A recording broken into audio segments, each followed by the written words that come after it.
Today I review my most anticipated movie of 2021, Spider-Man: No Way Home. Where Spider-Man's identity is revealed to the world and he's no longer able to separate his normal life as Peter Parker from being a superhero. So when Peter asks for help from Doctor Strange, things get even worse when Spider-Man villains from across the multiverse are unleashed. Yes, I want this.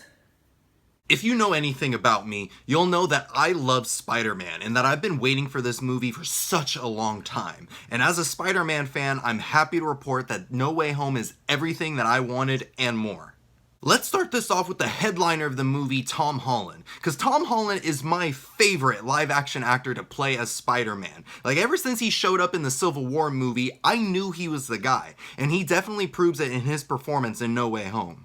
In Spider-Man: Homecoming and Far From Home, Holland does a great job of playing the fun, naive kid who had superpowers. But in No Way Home, his character is forced to grow up because the movie takes a much darker turn, forcing Holland to show a darker side of Spider-Man. And Holland is no stranger to playing in dark movies. Watch the movie The Devil Made Me Do It, and you'll know that Tom Holland isn't just this cute little kid. Like, the man can act. Spider-Man is broken in this movie. He's full of regret and sorrow and rage, and Tom Holland sold that beautifully. It brought tears to my eyes. Granted, I teared up a lot in this movie, but still. Another big part of this movie is that villains from the older Spider-Man movies make a return in this. 5 of them in total, and there were concerns that too many villains would lead to a mess of a story, much like it did in Spider-Man 3 or The Amazing Spider-Man 2. But No Way Home pulls it off. You do have 2 of the villains, Sandman and the Lizard, who don't get as much screen time as the others, but even with little to do, the movie still uses them well. Much of the focus was on Electro, Doc Ock, and the Green Goblin, and these 3 return with a vengeance. Jamie Foxx as Electro was exactly how I wanted him to be when he was the villain in The Amazing Spider-Man 2, because Jamie Foxx is entertaining, and this movie let him be Jamie Foxx, not whatever that was.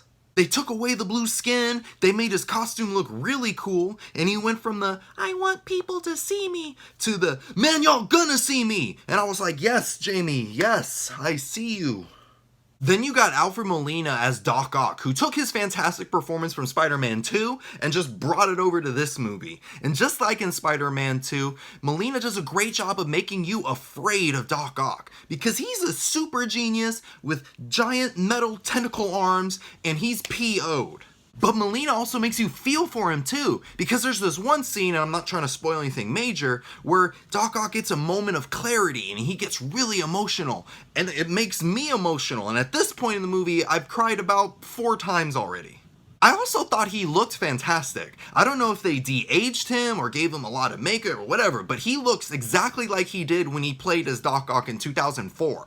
Finally, we have Willem Dafoe as the Green Goblin, and in my opinion, he did a much better job in No Way Home than he did in the first Spider-Man movie, because Dafoe brought out more of the Goblin's cruel, twisted, and manipulative mindset. He didn't just kidnap girlfriends and throw them off bridges, he would get in Spider-Man's head and break him down. And I was like, yes, that is the Green Goblin. He hurt Spider-Man more mentally and emotionally rather than physically, and Dafoe owned that on screen. Dafoe solidified himself, not just as the Green Goblin, but as one of the best performances for a supervillain in all of cinema. Like, I want him to get an award for Best Supporting Actor, because that performance was money.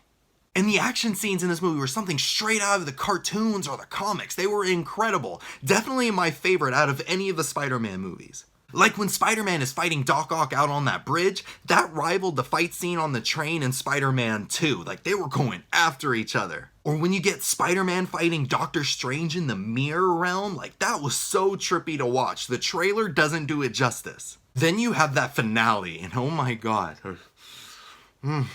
Without spoiling anything, it had me crying throughout because I was so happy and having so much fun. Like, it didn't disappoint, not in the slightest.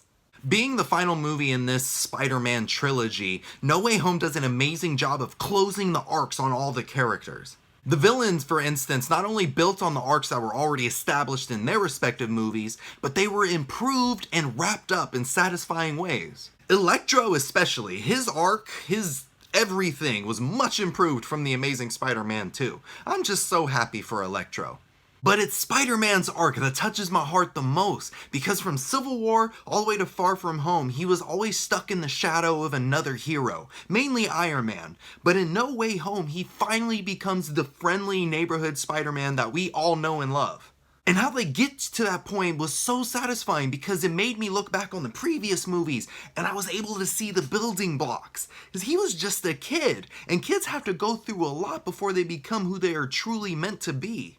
With these movies, we were able to grow up with Spider-Man, and now he's the character that deserved to be seen on the big screen.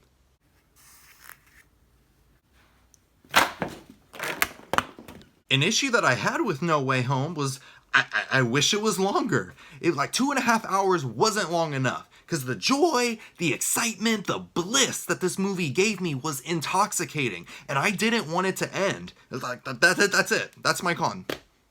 What is the verdict? Spider-Man No Way Home gave me everything that I wanted out of it. Do you know how rare that is for a movie that you're excited about to give you exactly what you wanted? Like, it's just crazy. And I'm gonna cry just talking about it again, but like, this movie meant so much to me. Not just as a Spider-Man fan, but as a movie lover.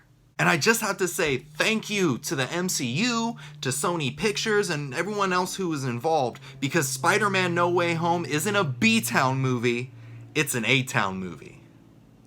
So Spider-Man No Way Home, did you see it? What'd you think about it? Let me know down in the comments below. And if you enjoyed this review and you want to see more, like this video and subscribe to my channel so you don't miss anything. Thank you so much for watching, and remember, this isn't a game. This is my life!